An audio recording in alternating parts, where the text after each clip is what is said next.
So picture this. It's March 2026 and a military conflict breaks out in the Middle East. Now, what if I told you the biggest shockwave from that wasn't felt there, but right here in Southeast Asia, and that it actually started changing the very cars we drive? Let's connect those dots. It seems like a stretch, right? A war happening thousands of kilometers away. It feels pretty remote. But in our world today, everything's connected, and the ripple effects, they travel fast. And as we're about to see, they can hit very, very close to home, specifically your wallet, every single time you pull up to the pump.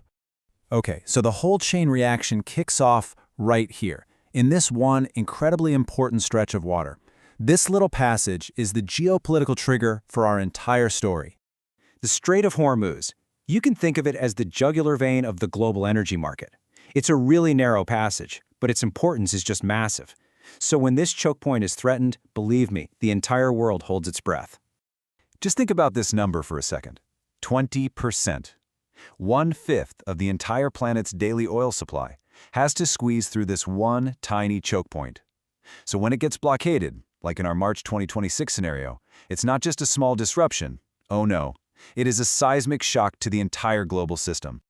And this is where that global shockwave stops being a distant headline and turns into a very real, very local headache. This is the part where the crisis becomes personal for drivers all across Malaysia and the rest of the ASEAN region. And here's the immediate result. You can see it right here. The price of Brent crude oil, which is the global benchmark, didn't just go up, it skyrocketed. A jump of nearly 60% in a single month. That is a massive, massive shock. And you know that extra cost has to get passed on somewhere. This quote from a Malaysian minister at the time just nails it. A global shock felt locally. The conflict might be happening in the Middle East, but for countries in Southeast Asia that rely on imports, the economic pain was direct and pretty much impossible to avoid. And here's what that 60% global price surge actually felt like on the ground. A very real and very painful 80-cent price hike for diesel and premium petrol like RON 97, basically overnight.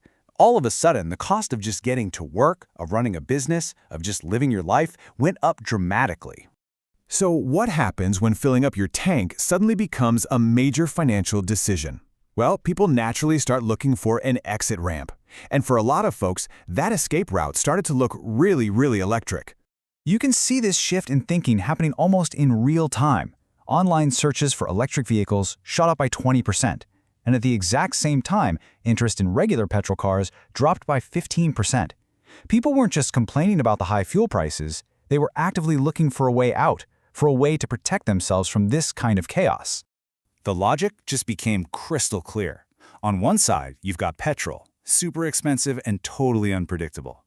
And on the other, you've got electricity to charge your car at home, way more stable and a whole lot cheaper. The economic case for switching to an EV had never been stronger. Now here's the thing. This sudden explosion of interest didn't just happen in a vacuum. Malaysia's car market wasn't caught flat-footed at all. In fact, you could say it was perfectly primed to handle this new wave of demand. Just take a look at the situation right before the crisis hit, back in 2025. The market was already buzzing. You had a national champion, Proton, leading the pack, but you also had huge international players like BYD and Tesla right there in the mix. This wasn't some tiny niche market. They were real popular and increasingly affordable choices already on the roads. In this readiness, it was all by design. For years, government policies had been carefully nurturing the EV ecosystem. Full tax exemptions on imported EVs and road tax made buying and owning one way, way cheaper. This created the perfect environment for a crisis like this to act not as a spark, but as a powerful accelerator. But here's the twist in the story. The very same crisis that was supercharging demand for electric cars was also creating a whole new set of headaches for the EV industry itself. It was a classic double-edged sword. On the one hand, the pros. Demand was through the roof. But on the other hand, the cons. That same conflict was disrupting global shipping, making parts and batteries harder to get and more expensive. Higher energy prices drove up the cost to build the cars, and all the economic uncertainty made some people think twice about making any big purchases at all. And there's another really important layer here. An EV is only as clean as the electricity that powers it.